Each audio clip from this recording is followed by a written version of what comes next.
morning, good evening, and good afternoon, wherever you are in the world. And welcome to The Infinite Way, where spirituality meets humanity. And it brings me great pleasure to introduce Dr. Maria Ian.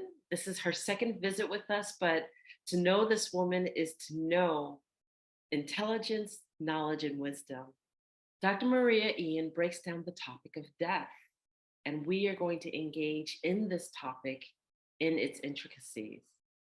Dr. Maria Ian is a results oriented personal transformation coach, author, and public speaker. She comes from a family of medical doctors and has several decades of research in trauma recovery.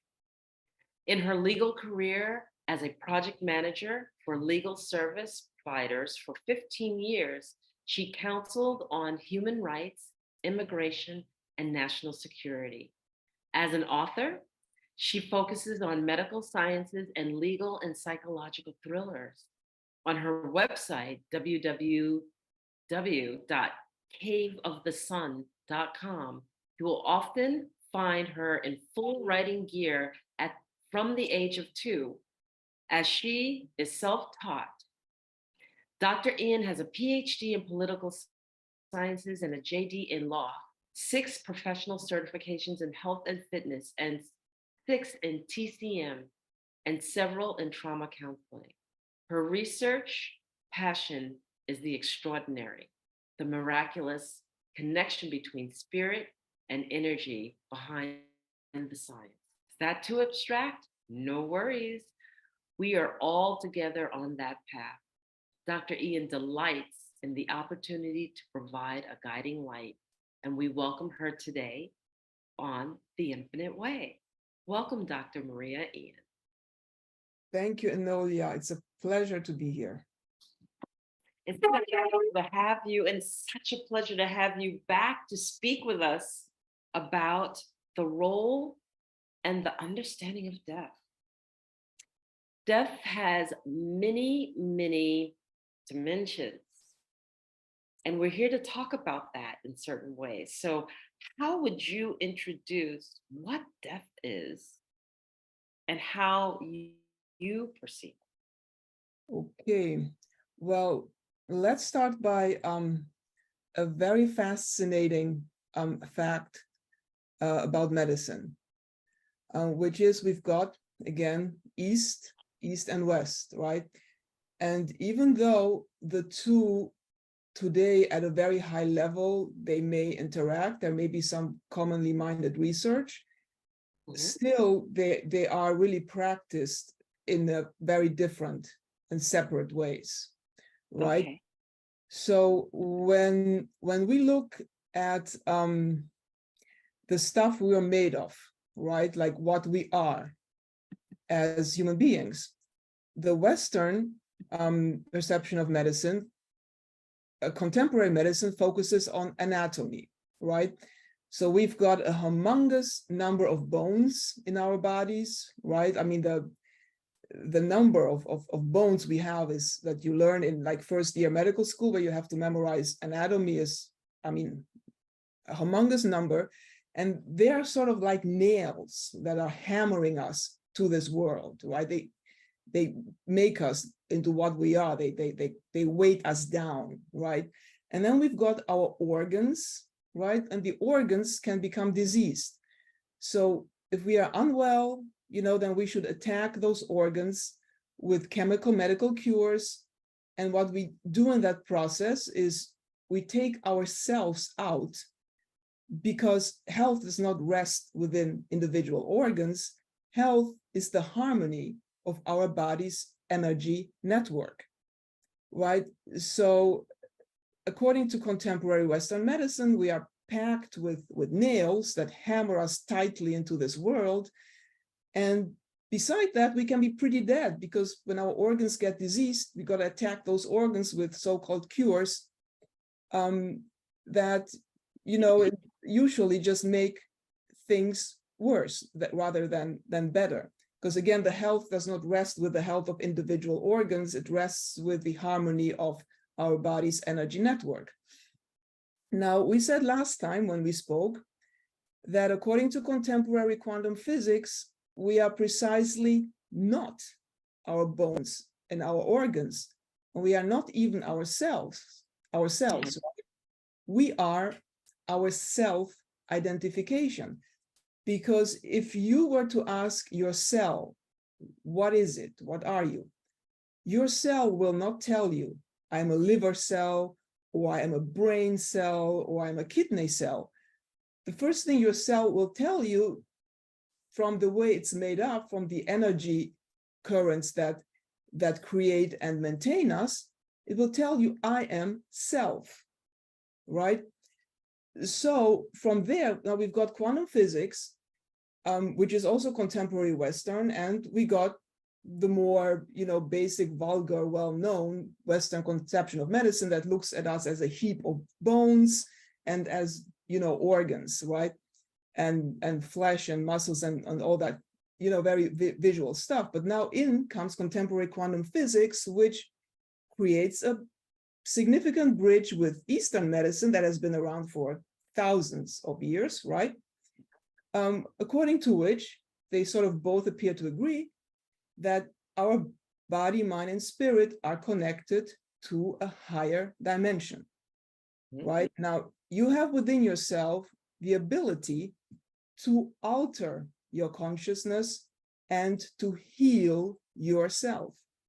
And you accomplish this by connecting to the dynamic, intelligent force that creates and sustains the universe, which is the same force that helps your cells self-identify and tell you, I am self, before it will tell you I'm a bone cell, a muscle cell, liver cell, or whatnot. So this force or this energy has consciousness that it has imparted to you. And this consciousness manifests itself for you as your electromagnetic frequencies. And these processes that, again, the average person alive in this society today knows nothing about, right, determine everything. So these processes that we, on an average basis, daily basis, we know nothing about them. We have no awareness of, that we can alter our consciousness to heal ourselves. These determine everything about us, our health, our well-being, our work, our relationship with others, and with ourselves. So you literally operate without knowing it on the unconditional love of universal energy. And there's something very important we gotta say here, which is that this energy, when we spoke about this last time, is created at the subatomic level, right? Where there are certain energy patterns that are, created, that change, that guide our existence. Without that, the average person, again, has no clue, because the average person is like bones, muscle, liver cells, brain cells, all this white stuff. Yeah. And there is something very, very interesting here at the subatomic level. There's something fascinating, which is that there is no good or bad, no right or wrong. There is life at its creation. And life at its creation means it can only have a good purpose. And as we said last time, here there is no fear at life at its creation, no fear, only safety, right? And the awareness that you are created in the universe. This is a subatomic level. Now, here comes contemporary psychology, Western psychology, and it tells us something very interesting. Because according to mainstream contemporary psychology, the biggest fear, fear is something very important in our daily experience. Yes, it is. Yeah. And the biggest fear we have is the fear of death, right? So why is that? Well, it's because they don't understand the contemporary human psychology, operates, Western psychology operates according to the bones, muscles, type of paradigm, and they don't really go into depth of how the human body works, right? So this fear of death, that is, and I think that's a very valuable insight, even though it's a very limited insight, but according to Western contemporary psychology, again, the biggest fear we have is the fear of death. And that is, even though it's very limited, again, it's something that is very highly interesting, right? And it is because they don't understand how, they don't want to go into the detail, because I guess it takes a lot of work, and maybe financially it's not that remunerative, but they don't go into the depth of how the human body works. Now, the human body, right, is one giant cell, right? And we grow, we grow by the means of pain and relaxation. This is our basic growth pattern: pain, relaxation, that in physiological terms moves us to develop. We need pain or discomfort, right, to grow. Somebody who says, that I'm comfortable, I'm fine, I'm perfect, I don't need anything, that person is actually a dead person, because it's a person who is not developing, right? So again, when we say pain, we need to make a difference between good pain and bad pain. I mean, all pain is really good in that way, but I'm saying that not to disturb people who may think, well, if I'm sick, then I feel pain, and that cannot be a good thing, right? Well, no, it's not a good thing, because it's telling you need medical attention, that something is wrong. But it is good, because it is precisely telling you that there is something that you need to work on. So imagine, Exactly. right, right. So imagine you were not something's out of balance, something's not correct, something needs attention. So you're getting pain because you need to pay attention to something that's off center, off balance, incorrect in your body. It's a notification. It's a notification. Exactly.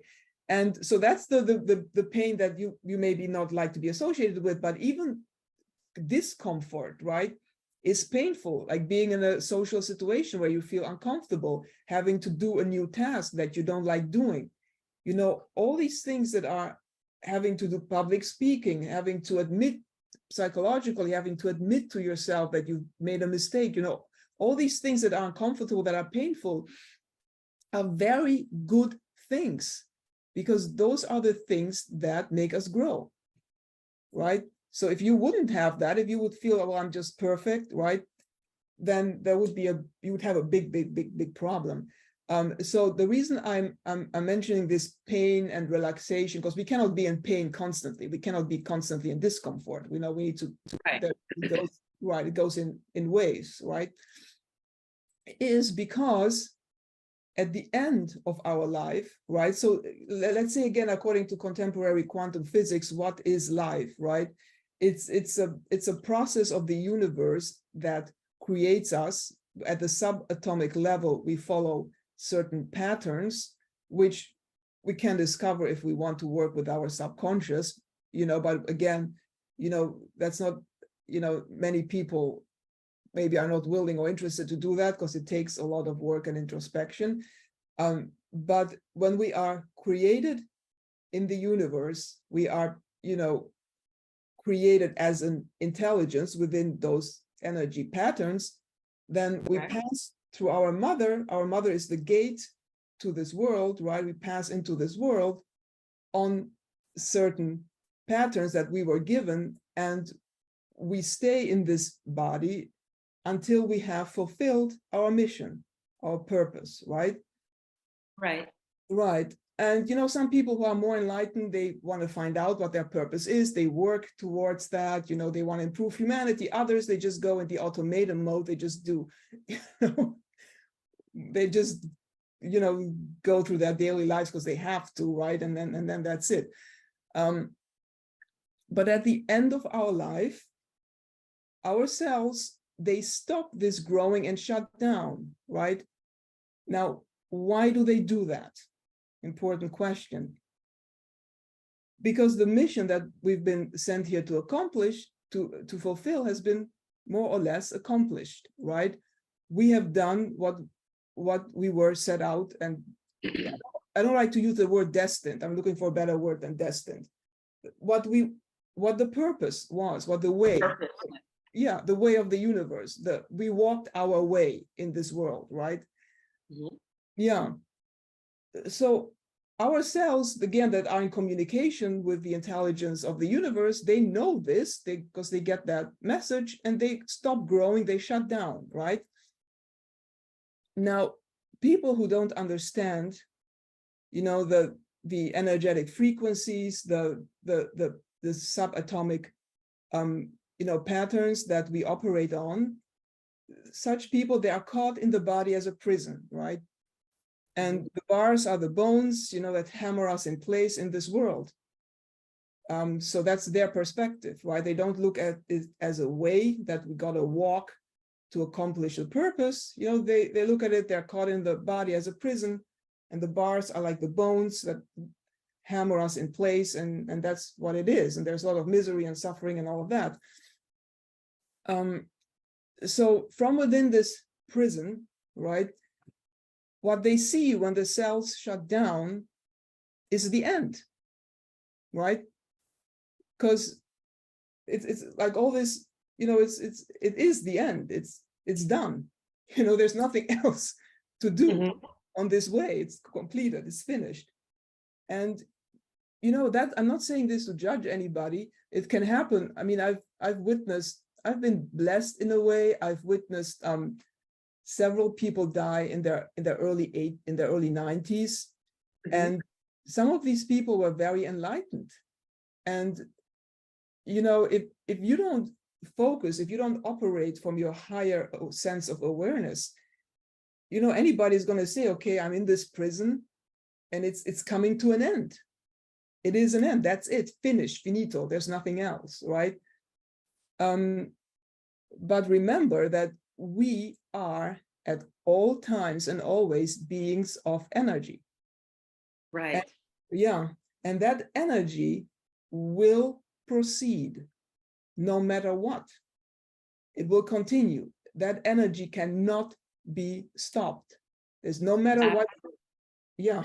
Yes. Absolutely. And I'm just going to interject here just for a moment to that from as a shaman, I've actually helped people pass over. I've been there while they are passing over also. And when I say help, it's that when they're about to take that journey, first of all, I always refer to it as the veil is lifted, but that if you are really listening to that individual, and a lot of people say, oh, they're a little bit off or a little bit crazy right at the end. They're not crazy or off, but that they're half in this world and half past what the physical containment of the body affords or allows, so that they are no longer locked in the body, but then going beyond the body to see what that other world is. But they have a foot in this world and a foot in that other world. So that's one thing. So when people are like, oh, they're talking to someone, but they're not there, so they must be a little bit crazier. No.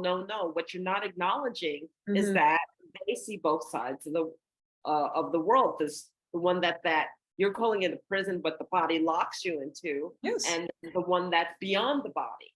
And then that in the process of death, as I experienced it from that indigenous view, is that the body has you locked into, or that at that subatomic level, you're locked into the body. And as the body releases its hold, in other words, it stops functioning, it stops breathing, acting, and doing the things it does, it also unlocks. And as it unlocks, then the spirit can pass through the body and go beyond the body fully.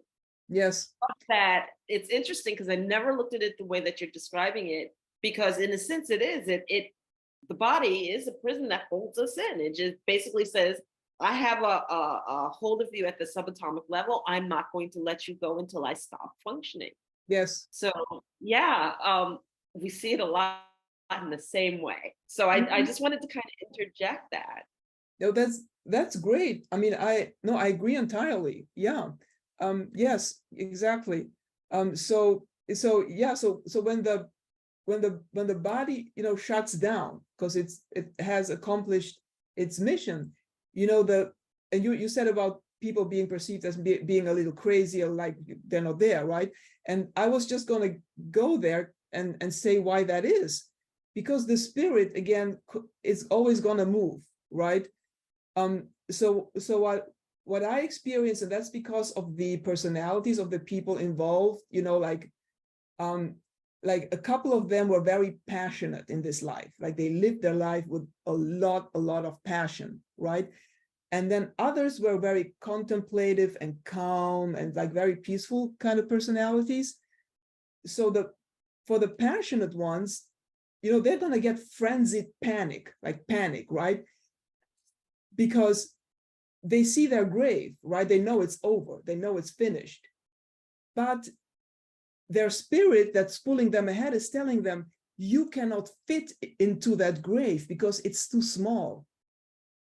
Like your body, like your passions, like have been so huge. And now you're going to go into that tiny little place underground, tiny little coffin.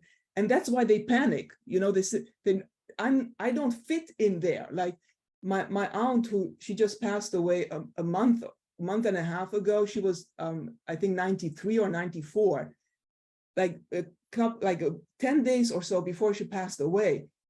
She said, I see my grave. I know I gotta go there because my parents are buried there, but I don't fit in there. Like she was like in this panic. I don't fit. How am I gonna go there? It's because, right, her spirit was like, like moving ahead at lightning speed, right? And her body was like, well, how the heck is this body gonna fit? It doesn't fit. It's finished. It's over. You see? So then you got a different kind of person, which is contemplative, peaceful. And you got many people in between, right? But this is fascinating. It goes back to the subatomic energy patterns and the frequencies are the emotions, right? But these people are calm and peaceful, and they're like more in tune with their emotions, with their frequencies. So they're better aligned, they're better attuned to the universe. So when these die, and this was my other aunt who was 91, and I knew that she was going to pass, right? Because they were both, one was 94, the other was 91, and I knew they were going to pass. And I told her, hey, I need to come and see you before you die. I need to come and see you, right? And she said, yeah, come and see me, right? And I told her, and I wanted to just be there and support her. Mm-hmm. And I told her, hey, I know I'm going to be there. I'm 100% certain, like in the fall, because I was deceiving myself that she's going to still live much longer, right? I'm the fall, October, I know I'm going to come and see you. And she told me, well, I know what you're saying is true. We will see each other. And now here's the thing, when she said that, right? And this is a very beautiful, peaceful, like the calmest person you probably ever met, when she said, I know we will see each other, like I can see, we will see each other. It's 200, like, don't be upset that you're not seeing me now, right? Right. I was like really like meditating, like to be into her, to be there with her. And I saw this cloth, this like fur, like a very luxurious, like animal fur. And I said, wow, like I thought, well, are you writing your will? Do you have something expensive that you want to give me? Like, why am I seeing this, right? But then I remembered, according to, again, Tao cosmology and spirituality, we humans are created by stars, right? We are, that's what gives us birth, right? And we go back to our star, right? And I had this experience when I was again with this aunt in that area where she lives, which is a very rural area. There's no internet. Well, they have a landline phone, they have like a radio, they don't have television, very basic rural area. And when I was there, I had this sensation one night that the constellation of the bear was right above me. And I was looking at different parts of it and had this clarity that was like crazy. Like it was so clear, like clearer than daylight, right? And so this fur that she had, see, I didn't even want to tell you that because it's extremely, extremely personal. But this fur that I saw was a bear fur. It was like this really luxurious silken bear fur. Means I'm going to see you, back in the constellation of the bear where we are from, you see. And it's Yeah. yeah. And then she died after 10 days. So I'm going to share a story Yeah. also, because when I worked in Corning Incorporated, my corporate job, I Mhm. met this wonderful, wonderful woman. Her name was Mary. She was a consultant and she was just there temporarily. Mhm. And it's interesting because she and I got to be really, really good friends. And I had a closed door office. So she would come in and she would sit down and we would talk. We'd have lunch together. We'd talk, sit at the office and talk. And it came to bear that my mother had passed away, and it had hurt my heart because when my mother had passed away, I wasn't there. My Mhm. mother, I had been going home every weekend to see my mother. And the weekend that she was supposed to be released from the hospital, typically I would have came down Friday, stayed till Sunday. She's Mhm. like, "Don't come down this Friday." She said, "Come down on Sunday. We'll have Thanksgiving together." And I'm like, "And you won't have to cook. You won't have to do anything. I'll do it all." Meanwhile, my sister would be there, if she was able to, but typically I was the one there on the weekends. So it's Saturday and I get a phone call that she had passed away. And it hurt my heart because I wanted to be there. Mhm. And the last words that we had spoken were beautiful words. I had closure and everything, but I wanted to be there. So I was expressing this to Mary, and Mary said and expressed to me that, "Okay, Nelly, I'm going to tell you something. I died before." And I'm like, "Okay." And she said, "When I passed away and I left," and she expressed to me what it looked like when she left. She expressed that she saw this light, that she basically went towards the light, and that this, what she would perceive as an angel, engaged her and basically asked her, did she want to stay or did she want to go? And she really wanted to stay. She said, but she had a daughter, and her daughter really needed her. And she said, "I have to go back." And she said, "This angel or this man that's talking to her said, if you go back, it's going to be very, very painful for you." Mhm. And she said, "It doesn't matter. I need to go back. I need to take care. I haven't finished everything with my daughter." They said, "Okay, we'll let you go back." So she came back. And what she shared with me, first of all, she was in a car accident. Second of all, it took her 3.5, 4 years to learn how to walk again in excruciating pain. Mhm. But what she shared with me, what she explained to me is that many people think that it is up to them to be present when somebody is passing over, and that if the person who is passing does not want you there, you, doesn't matter what you do, you look away, you come back and you look towards it, they're gone. It's their choice. It's not our choice. We want to be there. We want to be Mhm. supportive. We want to do all of those things.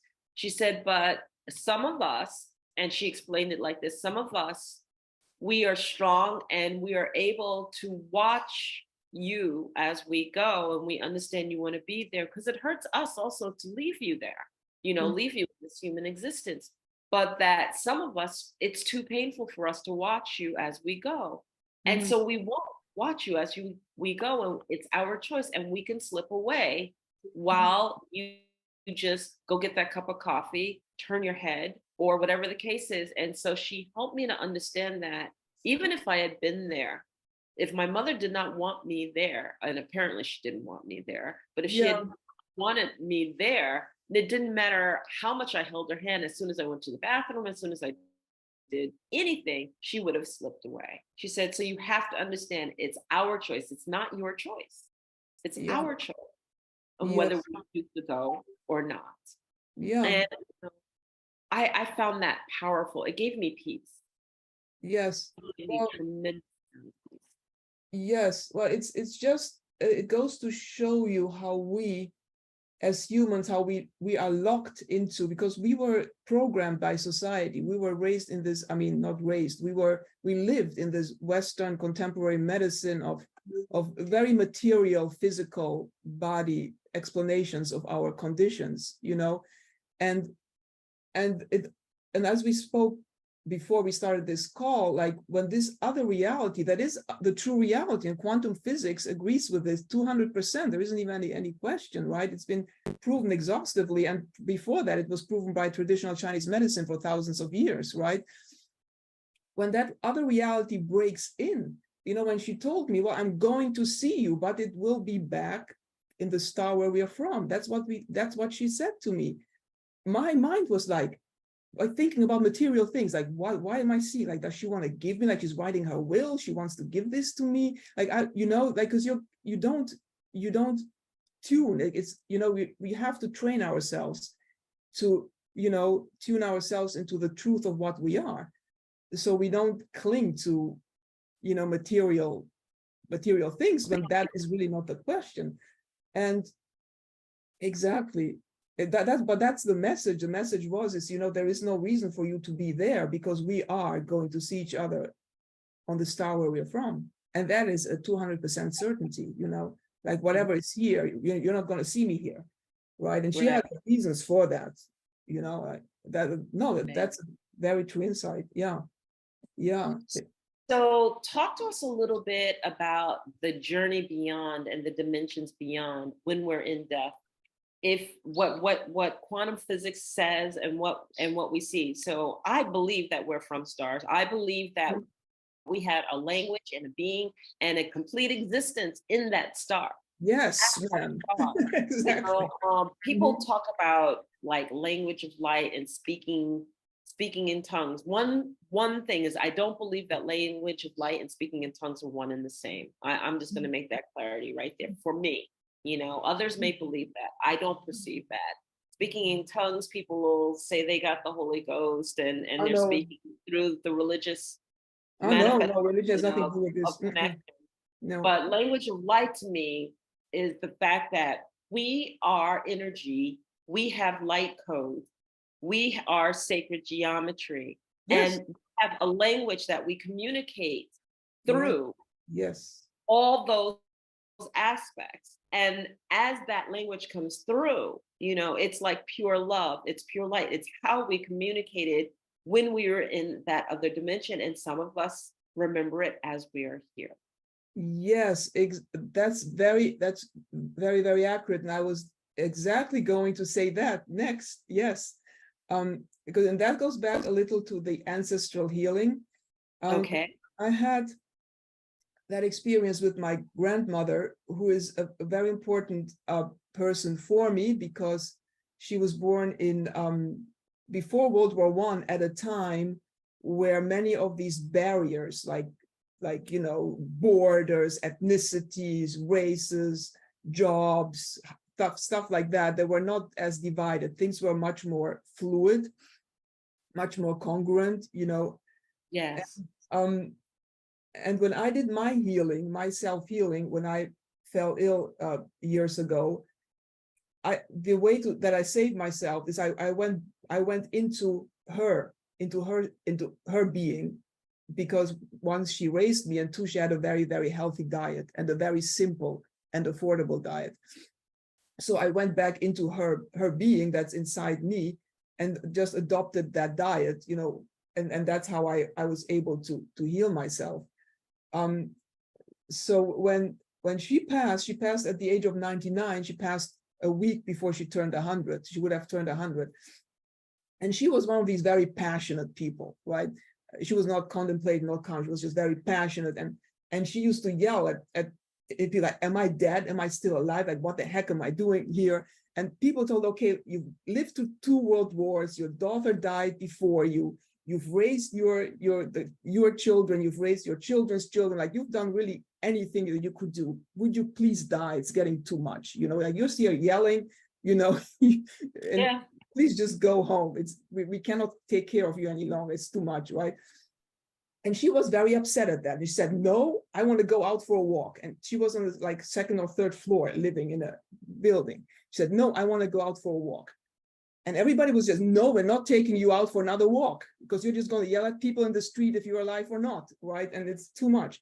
And she called me and she said, hey, can you please come here and take me out for a walk? Because these individuals, her daughter at that time and husband and whoever else, they don't want to deal with me any longer.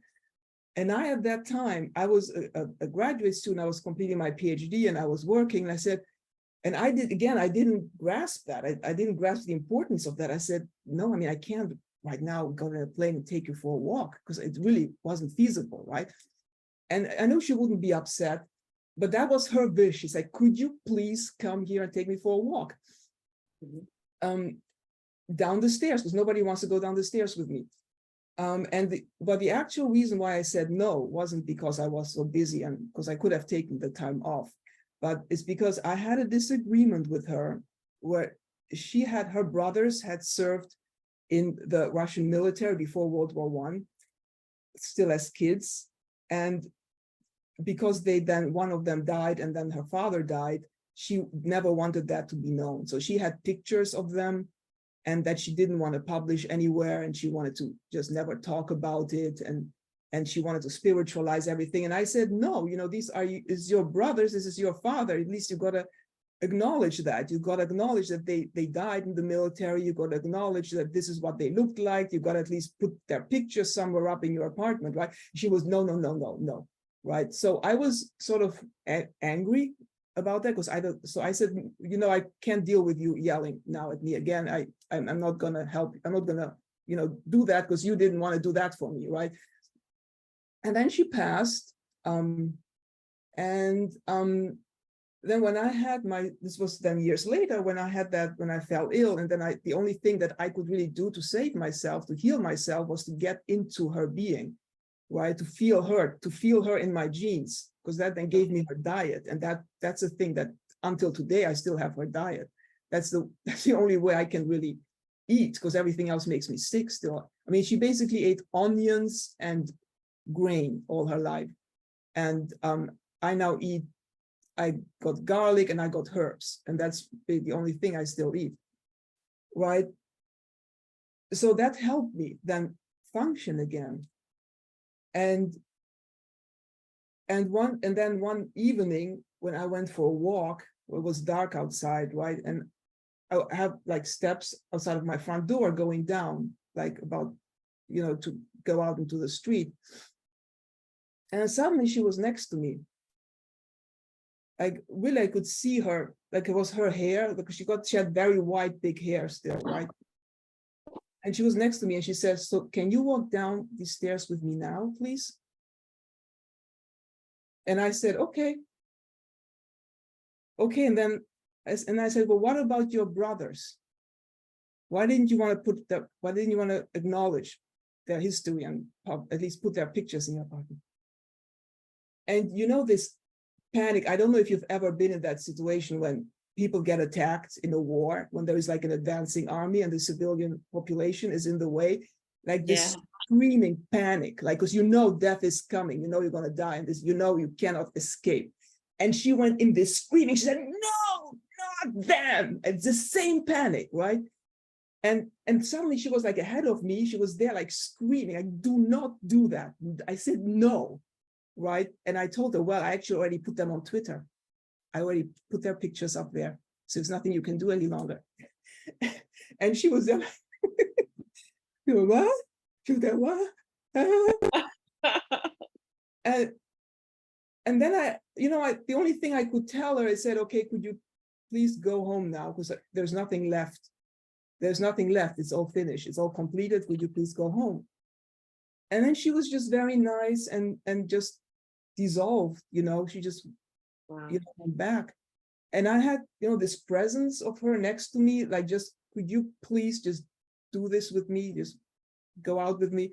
I've had that several times after that again, but, I think it helped with the screaming, but it's our ancestors are part of us, and we started to scream in a panicked frenzy. It's like, no, not them, not again, ever. I felt that vibration. No, I felt it. And then I said, well, unfortunately, I already published their pictures on Twitter, and there's nothing you can do. Oh my goodness. Wow. Yeah. What an amazing story. Yeah. Yeah. You see, because each one of us has to complete our journey.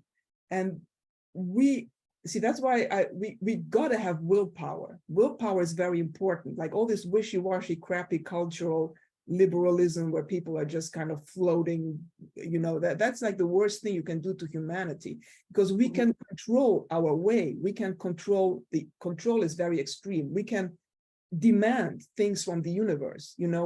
We can impose our willpower. We can want things, and the universe gotta listen. See, and if you want, in her case, she really wanted me to go down the stairs out for a walk with her. And that would have completed her path in this world. But because she already did everything else that she wanted, which was a lot. But we gotta have that willpower. We gotta work with our genes, with our ancestry, with our story. You see, we cannot be these like, oh, everything is fine, and I'm great, I'm feeling so nice, and Right. medication, nice, whatever, and Yeah. I'm sitting here thinking about this too from the contextual way of the ancestors also pushing us to step into our purpose when we're afraid of yes, stepping in our purpose. Because yes. I remember also coming up through the ranks and, like we were talking earlier, and you said you read my story and you read my book, and anyone who Mhm, read my book will understand that my moment that you're talking about with the ancestors was when I went to Angelica, New York, mhm, and I met this woman who was a channeler when I was mhm. out on a weekend out, and we were just all hanging out and everything. And we thought it would be cool to see a channeler. And Yeah. I'll never forget her name. Her name was Janine. Mhm, And basically, I didn't know her before the whole setting. And, I asked this woman to take a picture of all of us. There's 12 of us together. And she took a picture, and I was like, thank you. And then I go and I have dinner at this beautiful Victorian inn, and across the room, that same woman I asked to take a picture of us was just staring at me. And I'm talking to my friend Jenny, and I'm like, Jenny, do you see that woman's staring at me? And she's like, yeah, she is staring at you, Leah. I'm like, what did I do? Why is she staring at me? mhm. And and and then, finally, the entertainment for the evening came after, dessert. And so there's about 20 people in the room. And that same woman who I asked to take the picture was the entertainment. I had no idea. And her name was Janine, and she was the channeler. And she starts speaking, and then the lights start going off and on. And I'm like, okay, what's going on here? Because we visited this Victorian inn every year. Okay. Mhm, We knew mhm, that the lights were right behind her. We knew that she was standing there. We knew that nobody was there at the lights, but mhm. yet we're watching these lights flicker off and on. And we've spent many hours in that front area where the lights never flickered. So I'm watching this, okay, and just digesting. My mind is taking all these points of understanding, right? It's fact, the lights flickered off and on. The innkeeper's over here, so and so's over there. They'd have to do like this in front of us. So, with the lights, so it's not them. Okay, I'm watching. And she's introducing herself, and she's still staring at me. And I'm like, does she realize there's 20 people in the room and she's staring at me? Mhm. And finally she interrupts her own introduction and says, I am so sorry I'm staring at you. And in my mind, I'm going, hallelujah. She actually acknowledges she's staring at me. She Yeah. goes, you have an entourage around you. I'm going to work with you first. So, one, I didn't know what work with me first meant.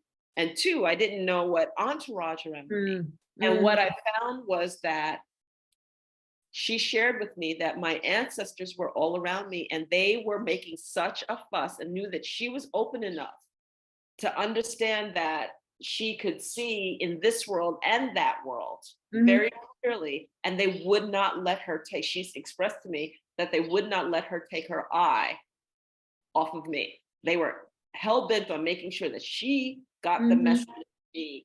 And she shared with me that I was to keep my music, and that I was too closed, and I needed to open my heart and open so that I could encounter those type of experiences. That I was Mhm. too needed to get open. They couldn't communicate with me. Mhm. Yeah, I remember reading that. Yes. Yeah.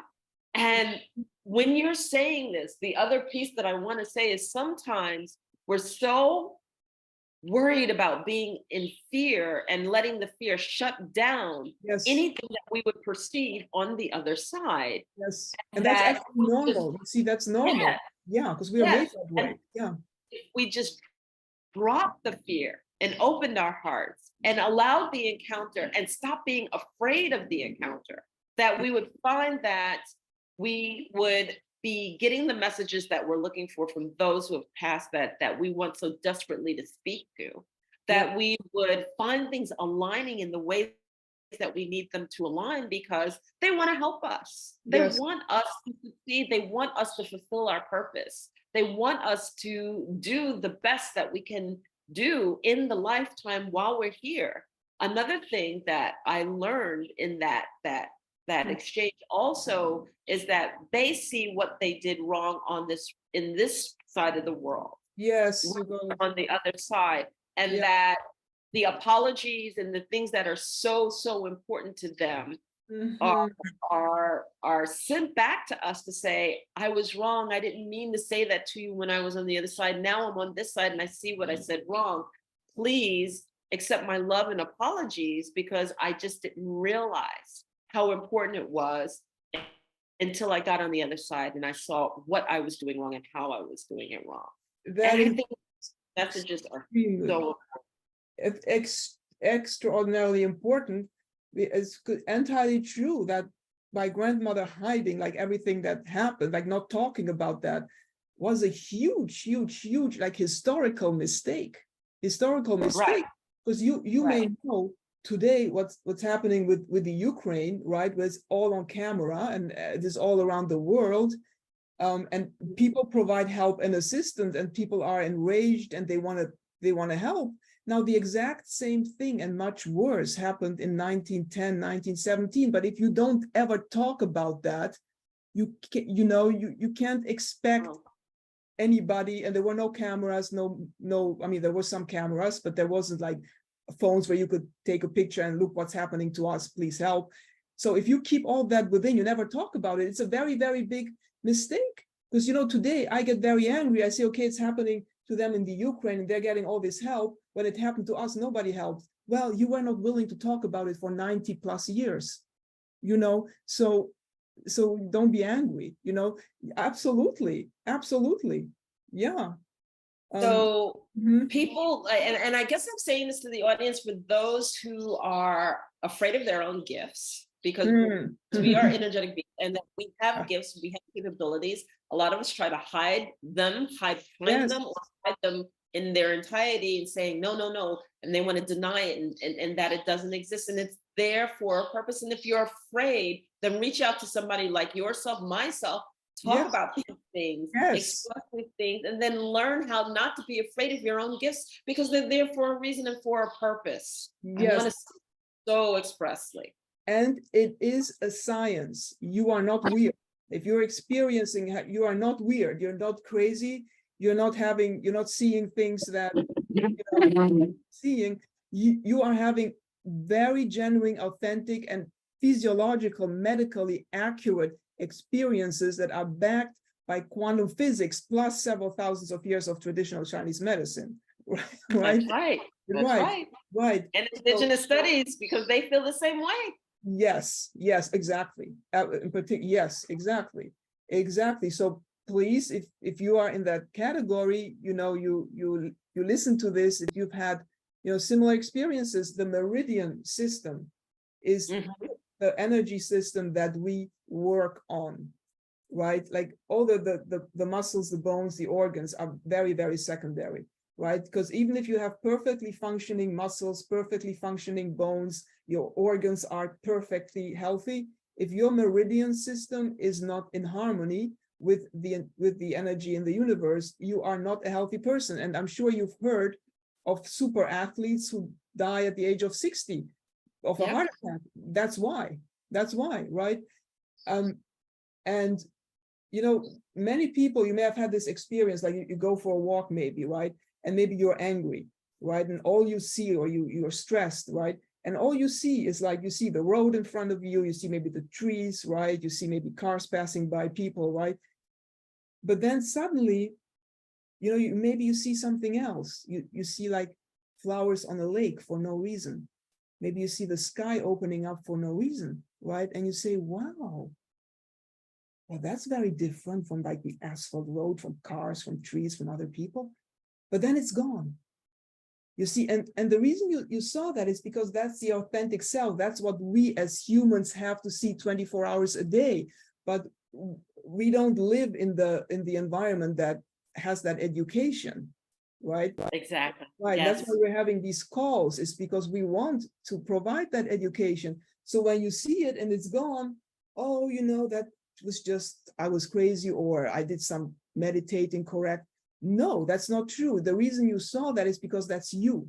And because you're not educated and you don't know how to make that permanent, that's why it's gone, right? So Exactly. we healers, we educators, we have a huge responsibility and a huge job. And we want to guide people and to get them, to where the universe actually placed them, which is in the higher level functioning, right? Right. And then you're going to see the bones and all of that and the organs. It's going to be a very different picture that you're going to have of all of that. Exactly. Yeah. Yay. Oh my goodness, we are coming up on an hour, and it's been Already, another wow. phenomenal conversation. I could talk to you, like I said before, always, always. I love the depth that you bring to these conversations, and I absolutely love the knowledge and the wisdom that you bring forward. Thank you so much. And I want to give you the last word and basically share any wisdom that you want to just say to the audience before we actually close the conversation. Well, again, I'm happy to have another conversation with you, Enolia. But Well, yes. we will. I love it. We will. Yeah, but what I want to close on is that, the quantum physics, traditional Chinese medicine reality, it exists and it has existed for thousands of years. We today, since World War I, but then also particularly since World War II, we live on a very low level of cognitive functioning because of various forces that, happened in those, particularly World War II, right? So what we see today, like the way businesses operate, the way we go through our lives, automaton, like, barriers between people, borders, punitive laws, all those things. Those are remnants from World War I and World War II, right? Which are not spoken about for various reasons. But that era is coming to an end. It will come to an end in the coming few decades. I'm sure. And we have to educate ourselves in the truth of what we are. Because there have been, and I was having another conversation with somebody else, and there's been much better worlds that humanity has had, much better worlds. And, there's no reason why there shouldn't be another one coming very soon. But for that, we have to step out and acknowledge, the mistakes, the limitations, and the BS that we have believed. And we gotta do our training and acknowledge our ancestral path, which goes back millions of years, and which is present, like you said, in your experience, Enolia, which is present all around us all the time, right? So we gotta, take the step and educate ourselves and be the universe. Yeah. Excellent. Thank you so much. And yes, we will have a part 3. We're going to continue this conversation. Yes. Thank you, Dr. Maria Ian, for your thoughtfulness and your wisdom again. And we so appreciate having you here. And for those of you who want to get in contact, I will have in the description box how to get in contact with Dr. Ian and how to connect with her on her website. So thank you again. Thank you. And all right. Thanks. Bye. Bye-bye.